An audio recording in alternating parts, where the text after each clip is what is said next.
नमस्कार दोस्तों, मैं हूं राहुल सिंह। गुजरात विधानसभा 2022 में पहले चरण के 89 सीट के लिए मतदान कल है, जिसमें 788 प्रत्याशी मैदान में हैं।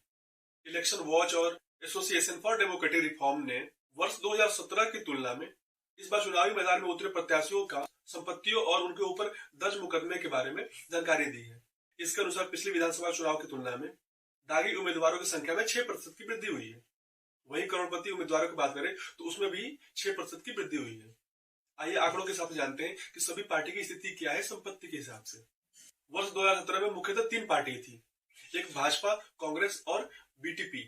बीटीपी मतलब भारतीय ट्राइबल पार्टी। अब इनका पूरा डाटा दे रहे हैं आपको। 2017 में भाजपा के 85 प्रत्याशी ऐसे थे जो कि करोड़पति थे। वही कांग्रेस की बात करें, उनके 75 प्रत्याशी ऐसे थे जो करोड़पति थे और बीटीपी प्रत्याशियों की संख्या 79 थी। वही अगर 2022 की बात करें तो जो पहले चरण में 89 सीट के लिए मतदान हो रहा है, उसमें भाजपा के पूरे प्रत्याशी करोड़पति हैं और कांग्रेस की बात करें तो 73 प्रत्याशी ऐसे हैं जो उनके करोड़पति हैं। पहले चरण के मतदान में 53% ऐसे प्रत्याशी हैं जिनकी संपत्ति 2 करोड़ से भी अधिक है।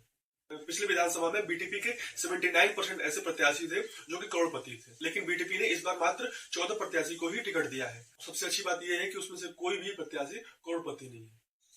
अगर परसेंटेज की बात करें तो 2017 के चुनाव में 21% प्रत्याशी करोड़पति थे, जबकि 2022 में करोड़पति प्रत्याशियों की संख्या 27% हो गई है। अब हम पूरे प्रत्याशियों की संपत्ति परसेंटेज में जानते हैं। तो आपको बता दूं कि 5 करोड़ से अधिक संपत्ति रखने वाले प्रत्याशियों की संख्या 43% है। 2 से 5 करोड़ की संपत्ति रखने वाले प्रत्याशियों की संख्या 10% है। 50 लाख से 2 करोड़ की संपत्ति रखने वाले प्रत्याशियों की संख्या 16% है। 10 लाख से 50 लाख के बीच की संपत्ति वाले जो प्रत्याशियों की संख्या है वो 22% है। और आपको जानकर हैरानी होगी कि जो 10 लाख से अंदर वाले जो संपत्ति वाले प्रत्याशी है उनकी संख्या मात्र 9% है। दोस्तों, इस बार के चुनाव में 4 प्रमुख दल है, बीजेपी, कांग्रेस, आम आदमी पार्टी और बीटीपी।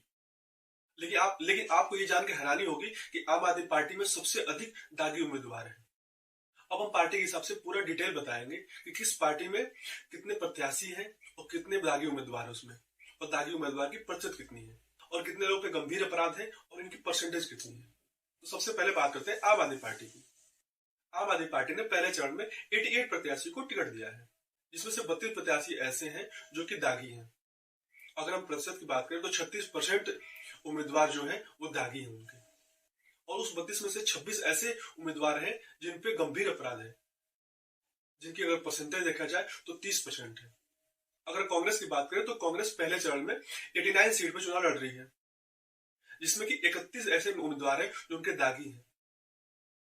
अगर परसेंटेज की बात करें तो 35% आता है, और उसमें 18 प्रत्याशी ऐसे हैं जिसमें गंभीर अपराध का मुकदमा दर्ज है। फिर बात करते हैं बीजेपी की। बीजेपी की कुल प्रत्याशियों की संख्या है 89, उसमें 14 दागी उम्मीदवार है। कुल परसेंटेज आता है 16%, और बीजेपी के जो 14 दागी उम्मीदवार हैं उसमें से 11 के पास गंभीर अपराध का मुकदमा दर्ज है। और लास्ट में आती है बीटीपी, भारतीय ट्राइबल पार्टी।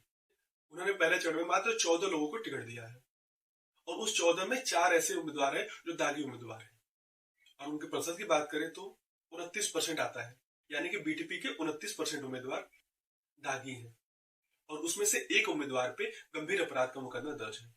पिछले विधानसभा के चुनाव की तुलना में इस बार आपराधिक पृष्ठभूमि वाले उम्मीदवारों की संख्या में 6% की वृद्धि हुई है, जबकि गंभीर आपराधिक पृष्ठभूमि वाले उम्मीदवारों की संख्या में 5% की वृद्धि हुई है। अब हम 2017 और 2022 के बीच में कंपेयर कर लेते हैं। वर्ष 2017 में प्रत्याशियों की संख्या कुल 923 थी, जिसमें 137 प्रत्याशियों पे आपराधिक मामला दर्ज था।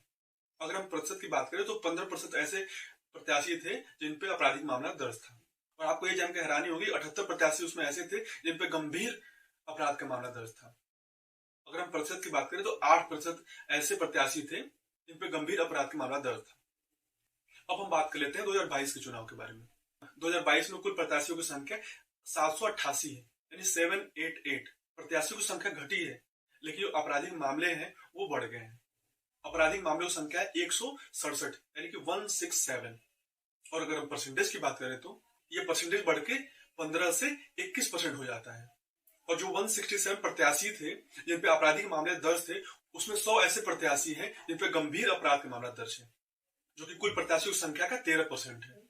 यही नहीं, 9 प्रत्याशी ऐसे हैं जिन पे महिलाओं के खिलाफ अपराध का मामला दर्ज है। और हद की बात यह है कि 3 प्रत्याशी ऐसे हैं जिन पे हत्या का मामला दर्ज है। 12 प्रत्याशियों पे हत्या का प्रयास का आरोप है और 28 रेड अलर्ट निर्वाचन क्षेत्र है जहां से चुनाव लड़ रहे हैं। 3 या उससे अधिक प्रत्याशियों ने अपने खिलाफ आपराधिक मामला दर्ज होने का जानकारी दी है। दोस्तों, अभी के लिए इतना ही। नमस्कार।